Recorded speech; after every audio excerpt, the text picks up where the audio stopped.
তোমাদের সকলকে আবারও একটা নতুন ভিডিওতে স্বাগত। তো আজকে যাত্রাটা ছিল মাইথন। তো আমরা সকাল সকাল বেরিয়ে পড়েছিলাম গেদে থেকে নৈহাটির উদ্দেশ্যে। তো নৈহাটি জংশন এটা খুবই পপুলার একটা স্টেশন। তো নৈহাটি থেকে তারপরে ট্রেন ধরে আমরা চলেছিলাম ব্যান্ডেল, আর ব্যান্ডেল থেকে আমাদের ছিল কিন্তু ব্ল্যাক ডায়মন্ড এক্সপ্রেস। এই দেখো ব্যান্ডেল স্টেশনটা। আর যেহেতু আমি সকালে ঘুম থেকে উঠি না, যার জন্য এই ওয়েদারটাকে উপভোগ করতে পারি না। তো যারা সকালে ওঠে তারা এই ওয়েদারটাকে উপভোগ করতে পারে। আর মুখের ওপর রোদ যখন পড়ছিল দারুণ লাগছিল, শীতের সকালে রোদ। আর তারপর ট্রেন চলেই এলো ট্রেন। তো তারপরে বড় মা একটু হাত নিয়ে নিল। তারপরে ট্রেন জার্নি করতে করতে সিঙ্গারা খাচ্ছিলাম, সিঙ্গারাটা ট্রেনের মধ্যেই উঠেছিল। তারপরে ট্রেন থেকে কিন্তু নেমে পড়লাম ব্ল্যাক ডায়মন্ড এক্সপ্রেস থেকে। এটা হচ্ছে কুলটি স্টেশন। তো তারপরে খানিকটা রেস্ট করে, আমাদের কোয়ার্টার ছিল, আর কোয়ার্টার থেকে রেস্ট করে আর কি দাদার সাথে বেরিয়ে পড়লাম দাদার অফিসে যাওয়ার জন্য। তো এটা দেখো দাদার অফিস। এই দাদার অফিসটা কিন্তু বার্নপুরে, মানে আসানসোল বার্নপুরে আর কি, যেটা লৌহ ইস্পাত শিল্পকেন্দ্রের জন্য বিখ্যাত। তারপরে একটু পরদিন ঘুরতে যাব যেহেতু ভেবেছিলাম মাইথন। তো মাইথন যাওয়ার জন্য বেরিয়ে পড়েছিলাম। তো এটা হচ্ছে মাইথন যাওয়ার রাস্তা আর কি। তো এটা কোয়ার্টারের ভেতর দিয়ে রাস্তা।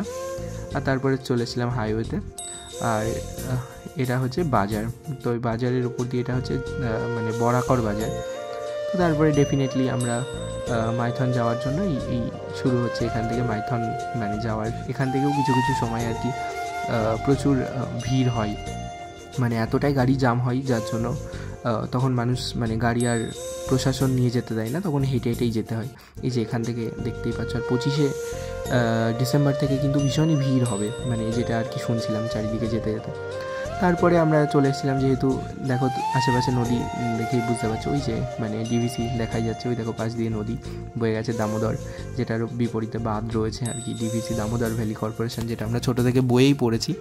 তো আজকে আমার ডেফিনেটলি দেখাও সুযোগ হলো বড় মাদের জন্য।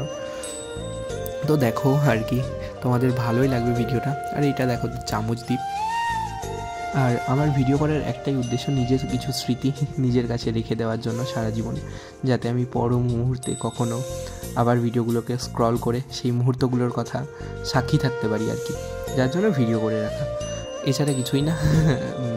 এই দেখো সুন্দর সুন্দর পাহাড়গুলো, এই ছোট ছোট পাহাড়। আমরা ঘুরছিলাম আর মানে অটোয় করে যেতে যেতে মানে দেখছিলাম আর কি। তারপরে আমি আর মাসি একটু নেমে পড়েছিলাম বোটে যাবো বলে, মাসি নামতেই চাচ্ছিল না, জোর করেই নামিয়েছি। আর তারপরে একটু ভিডিও করছিলাম, বড় মা হাত নেড়ে নিল, বললো আর কি। মানে আমার একটু লজ্জাই লাগছিলো আর কি ভিডিও করতে, যেহেতু আমি এরকম ভিডিও করি না কখনো। তো এটাই আমার সেকেন্ড ভিডিও, এর আগে শান্তিনিকেতন। হ্যালো, আমরা এখন লাইফ জ্যাকেট পরে নিয়েছি, এক্ষুনি বোটে উঠবো। এই যে খুবই মজা হচ্ছে, তোমরা সবাই একবার এসো মাইথন, ঠিক আছে। তারপরে আমরা বোটে নেমে পড়লাম, মানে আর কি বোটে যাওয়ার উদ্দেশ্যে। তারপরে তোমাদেরকে কিছু ভিডিও নদীতে দেখাচ্ছি, শোনো।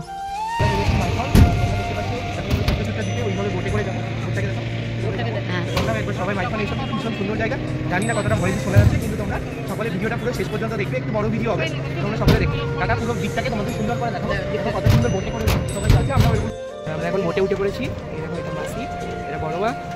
এখন মাসি তো উঠতেই যাচ্ছিল না, তারপরে বারবার বলার পরে মাসি উঠেছে আর কি। তো আমরা এখন ঘুরবো, ভীষণ সুন্দর। তারপরে দেখো আমরা মানে নদীকে উপভোগ করছিলাম, মানে ডিভিসির যে জল, প্রচুর জল, সেটাকে উপভোগ করছিলাম। এত ভালো লাগছিল কি বলবো, যেহেতু আমি বোটে কখনো উঠিনি আর কি, সেই জন্য খুবই ভালো লাগছিল।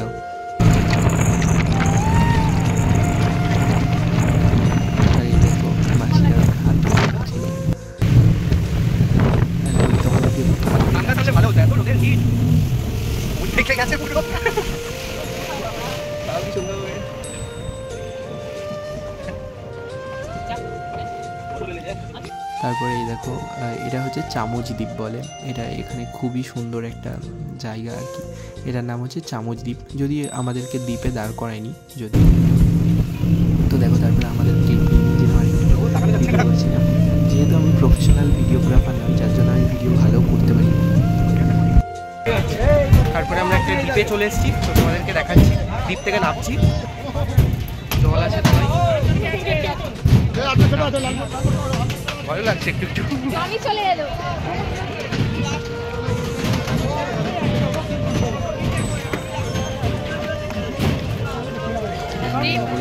তারপরে আবার পিকনিক স্পটে যাওয়ার জন্য আবার রেডি হয়ে গেছিলাম।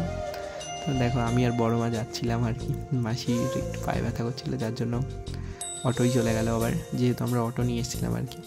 তারপরে আমি আর বড় মা একটু দেখলাম যে নিচে কী আছে, চলো দেখাই যাক। বড় মা কখনো নিচে যায়নি, আমিও যাইনি, তো বললাম চলো। তো তার মধ্যে নেমেই দেখি একটা সুন্দর জিনিস, যেটা আমাদের ছোটোবেলায় আমাদের এখানে আমরা দেখেছি প্রচুর। এটাকে বলে মানে দড়ির ওপর দিয়ে মানে হেঁটে হেঁটে যাওয়া। এই দেখো এই বাচ্চা মেয়েটি দড়ির ওপর দিয়ে হেঁটে হেঁটে যাচ্ছিলো, দেখে তো ভীষণই ভয় লাগছিল, মানে কতটা ব্যালেন্স আছে যার জন্য পারছে, লাঠি হাতে মাথায় মানে ওই ঘটগুলো নিয়ে। তারপরে দেখো রাস্তাটা খুবই দুর্গম ছিল যেখান দিয়ে আমরা আর কি যাচ্ছি। এই রাস্তাটাই সবাই কিন্তু জুতো পরে এসো, না হলে কিন্তু পায়ে ভীষণই ব্যথা হবে, হোঁচট খেতে পারে। জুতো পরে আসার চেষ্টা করবে। আর একটু ক্লিপ নিয়ে নিচ্ছিলাম চারিদিকে। আর সবাই কিন্তু পিকনিকের জন্য এসছে, আর আমরা কিন্তু জাস্ট ঘুরতে এসেছি। এই দেখো এখানে সব পিকনিক হচ্ছে, তো সবাই পিকনিকের জন্য। এই দেখো বড় মা আবার একটু হাত নিয়ে নিল আর একটু ক্লিপ নিয়ে নিলাম। পিকনিক স্পটটা কিন্তু দারুণ ছিল, সত্যি কথা। পিকনিক করতে আসলে 6-7 ঘন্টা সময় কাটানোর জন্য খুবই সুন্দর একটা জায়গা। আর এই দেখো এখানে মানে ট্রেনগুলো দিয়ে দিয়েছিলো বাচ্চাদের খেলার জন্য। আর এইখানে পাশে একটা পার্ক ছিল, পার্কটাও খুব সুন্দর, যেটার ক্লিপ আর নিতে মনে ছিল না আর কি। তারপরে আমি আর বড় মা ওই ডিভিসির যেখানে জল ছাড়ি সেই জায়গাটা দেখতে যাওয়ার জন্য একদম অপেক্ষা করেছিলাম, কীভাবে যাব। বড় মা একটু হাত নেড়ে দিচ্ছিল। তো এই দেখো মানে ভয়ও লাগছিল যে হচ্ছে হট করে যদি কোনো ক্রমে জল ফল ছেড়ে দেয় বা জল ফল যদি হয়ে যায় তো শেষ।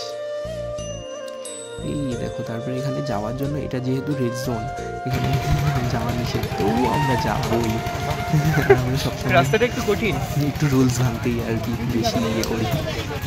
তো ডেফিনেটলি আমরা এই দেখো দুর্গম রাস্তা দিয়ে আমরা যাচ্ছিলাম। আমরা নামছি জুতো করতে। দেখো বড় মা নামতেই যাচ্ছিলাম, জোর করে নামালাম। ওহ, তারপরে নেমে যা দেখি সেটা না দেখলে তোমরা মিস করে যাবে। তো দেখো কি দারুণ জাস্ট মানে চারিদিকটা দেখো। তারপরে বাঁধটাকে দেখো, এটাই হচ্ছে ডিভিসির বাঁধ, মানে কেউ না আসলে মিস করে যাবে। যা সুন্দর প্রকৃতি, যে এত সুন্দর সেটা না আসলে হয়তো আমরা উপভোগ করতে পারবো না। তারপরে বাদ থেকে চলে এসেছিলাম আইসক্রিম খেতে। আর প্রচণ্ড গরম ওখানে, এত রোদে জ্যাকেট ফ্যাকেট খুলে ফেলেছিলাম। তারপরে আর একটু খিদেও লেগে গেছিলো, তো এই আইসক্রিম খেয়ে নিচ্ছিলাম আর কি, একবারে কামড়ে কামড়ে খাচ্ছিলাম, যদিও তোমরা হাসি পাবে। তো তারপরে আবার আমরা অটোয় করে চলে এসেছিলাম একটু মন্দিরে যাওয়ার জন্য, মায়ের কাছে প্রার্থনা করব, মা সবাইকে ভালো রেখো, সুস্থ রেখো। এই যে চলে এসেছিলাম আমরা কল্যাণেশ্বরী কালী মন্দিরে। পুজো দিতে দেখো মন্দিরটা তোমাদের সকলকে ঘুরিয়ে দেখাবো। ভেতরে ক্যামেরা অ্যালাউ করে কিনা জানি না, কিন্তু তোমাদেরকে যতটা পারবো দেখাবো।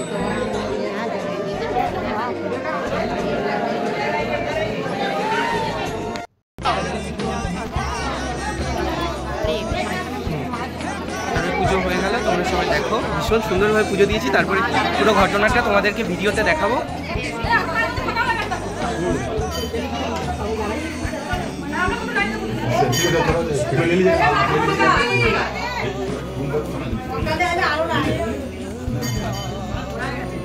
যাই হোক, আমার পুজো দেওয়া কমপ্লিট হয়ে গেল।